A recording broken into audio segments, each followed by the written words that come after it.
Bismillahirrahmanirrahim. Assalamu alaikum. Welcome back to my YouTube channel. I hope you people are doing great and you're watching all the videos I have been uploading on this channel since the beginning. Students, I'm uploading videos for you. If you have any question, you can reach me out in the comment box, and those students who are commenting regularly and who are ensuring their presence, thank you so much for your interest and your kind words. Your every word mean a lot to me. So today we are going to discuss very interesting part of parts of speech, that is interjection. So let's see what interjection is. Before going deep into the lesson, let's have a quick look on the objectives of the lesson, that what are we going to achieve towards the end of the video. So define meaning of an interjection. We will understand the meaning of interjection, of course, provide various examples of interjections depending on the emotion. So we will be providing various examples of interjection and construct sentences with the correct interjections. So we will also try to use the learned interjections into sentences. Okay, today I have included a fun activity in the lesson. You can see set of emojis on your screen, right? Take a pause, you know just stop the video for a while and look deep into the emojis for 2 to 3 minutes. Done. Now, what emotions do the emojis in the box express?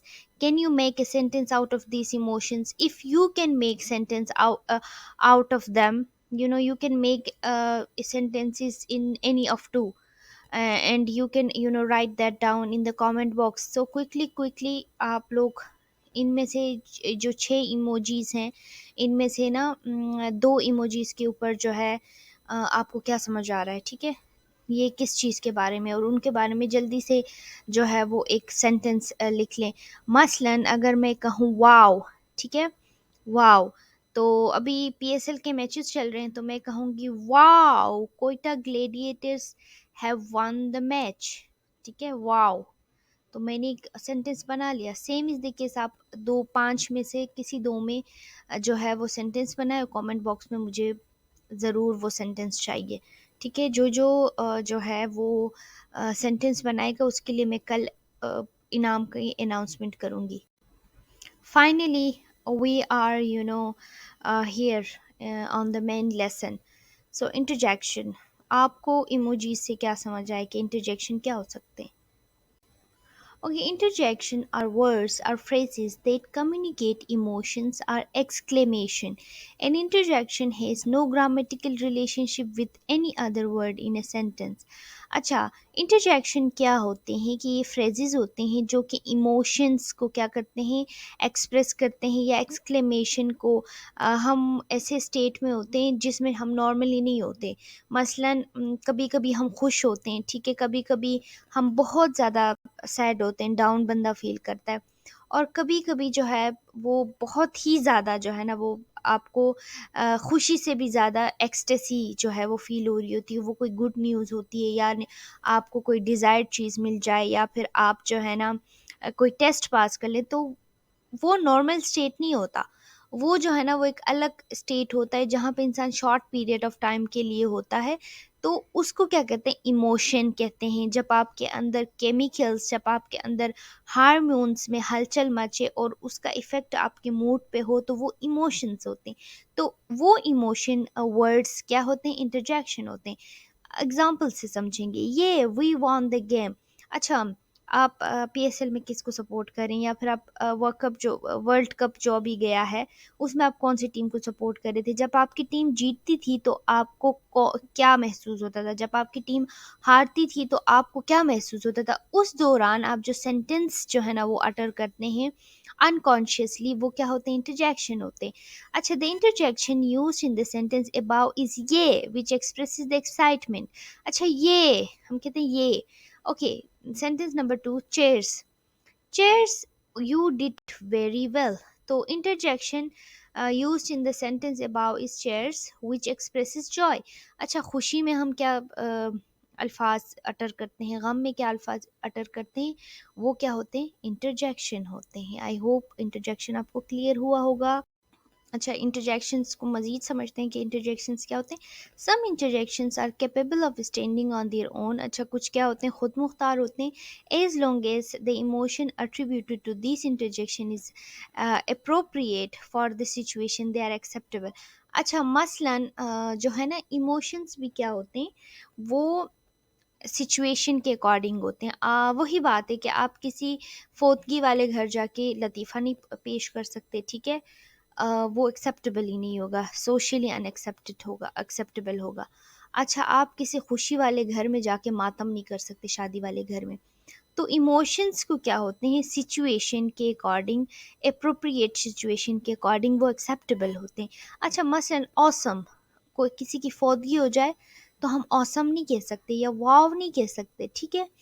तो awesome और वाव जो है ये क्या है, the interjection about show amazement and excitement. अच्छा, ये चीज़ें क्या है, एक्साइटमेंट और अमेजमेंट में बोली जाती हैं, ठीक है, हैरानगी में, या फिर आप बहुत खुश होते हैं, बहुत आपका दिल चाह रहा होता है कि आप खुल के अपने आप को एक्सप्रेस करें, तो उस टाइम पे ऑसम और वाव, किसी चीज़ को दात आप देते हैं, ठीक है।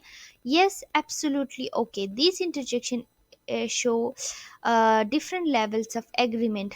अच्छा, हम क्या करते हैं, कभी कभी किसी के साथ किसी कोई कोई अगर कोई बात कहे तो हम कहते हैं बस ठीक है, अच्छा आपने बिल्कुल सही कहा, और हम कहते हैं हाँ यही बात तो है।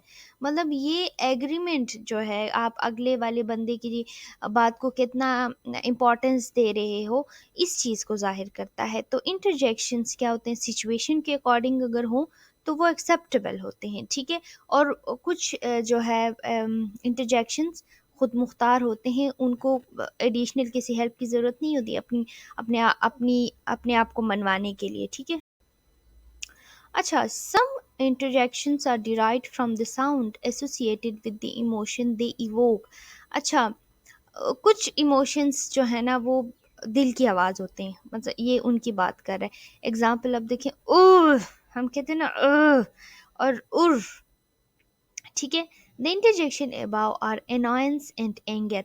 अच्छा, उर, हम कहते हैं ना अच्छा, ये चीज़ें क्या होती हैं, ये annoyance, मतलब हमें हमारी आवाज़ से, हमारे अटरेंस से ही पता चल रहा है कि we are in angry mode, ठीक है। अच्छा, आओ आउच, हम डिस्प्लेजर या पेन, आपको कोई सुई चुभे या फिर आपको कोई ना इंजेक्शन लगे, ठीक है, हम क्या कहते हैं, आउच, है ना, ओ करते हैं ना, इस तरह की आवाज़ें निकालते हैं ना, तो वो अपने आप में जो है ना आपकी इंटरनल सिचुएशन को जो है वो एक्सप्रेस कर रहा होता है, ठीक है। उसमें जो है ना आपको फिर किसी वर्ड की ज़रूरत नहीं होती, मतलब कोई और आपको उसकी साथ जस्टिफिकेशन की ज़रूरत नहीं होती, वो अटरेंस ही जो है वो काफ़ी होती है। Acha, some interjections can be used to introduce a sentence, but the sentence can still make a sense without them. Acha, hello, how are you? The interjection hello introduces the sentence how are you. अच्छा, कुछ interjections जो हैं hello how are you, ये hello भी जो है ना, अगर हम एक्साइटमेंट से बोल रहे हों, अगर हम किसी को खुशदिली से बोल रहे हैं, तो that time this is an emotion. तो लेकिन इसकी ज़रूरत भी नहीं होती कभी कभार, मतलब अगर ये जो है ना हेलो हाउ आर यू, आप हेलो को हटा दें, हाउ आर यू भी एक सेंटेंस है, ठीक है। मतलब कभी कभी बिला ज़रूरत जो हम इमोशंस जाहिर करते हैं, ये उसकी बात कर रहा है। अच्छा, हे यू लुक गुड टुडे, हम हे, मतलब हम इस तरह एक्साइटमेंट से बोल रहे होते हैं कि आगे वाले का दिल खुश हो जाता है, ठीक है। लेकिन अगर है भी ना बोलें, हम सिर्फ कहें कि यू लुक गुड टुडे, तो ये एनफ है। मतलब जो बिला वजह हम अपने इमोशंस दूसरों पे झाड़ते हैं, चाहे वो खुशी के हों, गम के हो, तो ये उसकी बात कर रहा है। अच्छा, कुछ मैंने जो है ना commonly use interjections list down किए हैं, जो कि हमें टेक्स्ट में तो नज़र आते हैं, लेकिन हम उन पे गौर नहीं करते, ठीक है, कि ये किस किस्म के वर्ड्स हैं, पार्ट्स ऑफ स्पीच के कौन सा हिस्सा ये है। तो ये इंटरजेक्शन है जो, ये भी जिस तरह ब्राव, आहा, यूरेका और हुर्रे और गी और प्यू कहते हैं ना, और ओह आह, ये चीज़ें अगर हमें कहीं नज़र आए, तो ये चीज़ें क्या हैं, और बाकी लिस्ट आप देख लें। ये इंटरजेक्शंस हैं, और जो है पार्ट्स ऑफ स्पीच के ये पार्ट्स ऑफ स्पीच का पार्ट है, और ये इमोशन वर्ड्स हैं, ठीक है। ओके, जो अटरेंस है वो मैं उसके इन इमोशंस के डिमांड के अकॉर्डिंग कर रही हूँ। तो फिर जो है ये चीज़ आप नोट कीजिएगा कि आपने भी किस तरह इनको प्रोनाउंस करना है। अच्छा, यहाँ तक अगर आपका कोई क्वेश्चन हो तो please please do let me know, I am here to answer. और जो है आप लोगों को लेक्चर्स कैसे लग रहे हैं, इसके अलावा जो है कौन सी इम्प्रूवमेंट आप चाहते हैं, और कौन कौन से ग्रामेटिकल टॉपिक्स है जिन पे आप चाहते हैं कि मैं वीडियोस बनाऊं। मैं सीक्वेंस वाइज जा रही हूँ। ये कंप्लीट करने के बाद हम टेंसेस की तरफ जाएंगे। टेंसेस के बाद हम एक्टिव पैसिव की तरफ जाएंगे। एक्टिव पैसिव के बाद हम डायरेक्ट और इनडायरेक्ट की तरफ जाएंगे, और वहाँ पे हमारा ग्रामर सेशन जो है वो क्लोज होगा। फिर उसके बाद कोई जो है वो बुक रिव्यूज़ और हायर लेवल जो टॉपिक्स है मैं उन पे जो है वो लेक्चर्स बनाऊंगी। और इसके अलावा जो है वो मैं स्पोकन लैंग्वेज पे भी जो है वो थोड़ी बहुत बात करूँगी, और जो है वो कैसे हम अपने अपनी रीडिंग स्किल्स इन्हेंस कर सकते हैं वो टिप्स मैं इंशाल्लाह ज़रूर आप लोगों के साथ शेयर करूँगी। मुझे सुनने के लिए शुक्रिया, और वीडियो देखने के लिए शुक्रिया, और अपना टाइम जो है वो कुछ सीखने के लिए देने के लिए शुक्रिया। वीडियो को लाइक कीजिएगा, चैनल को सब्सक्राइब कीजिएगा अगर अभी अभी तक आपने सब्सक्राइब नहीं किया, और मुझे अपनी दुआओं में याद रखिएगा। मिलते हैं कल नए लेसन के साथ। तब तक अपना ख्याल रखिए। अल्लाह हाफिज़।